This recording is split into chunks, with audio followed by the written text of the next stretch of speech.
కప్పులు ఇగో ఫస్ట్ మీకే కొద్ది మీరు పక్కన రండి.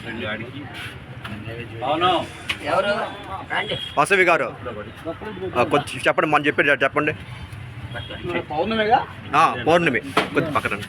యజ్ఞేవ యజ్ఞ పర్యంత దేవాస్తాని ధర్మాని ప్రథమాంజనాకం తేహనాకం యత్ర పూర్వే యథాస్థానం ప్రవేశయామి.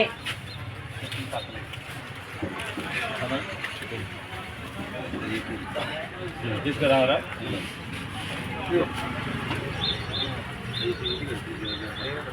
కానీ చెప్పండి. జై వాసవి, జై జై వాసవి. మహాత్మా గాంధీ క్లాక్ మార్కెట్లోని వేంచేసి ఉన్న శ్రీ వాసవి కన్యకా పరమేశ్వరి అమ్మవారి శుక్రవారం పూజ సందర్భంగా, ఈరోజు శుక్రవారం సందర్భంగా, పౌర్ణమి సందర్భంగా మన చెప్పు ఇక్కడ షాపుల వాళ్ళందరూ కలిసి పూజా కార్యక్రమం చేసి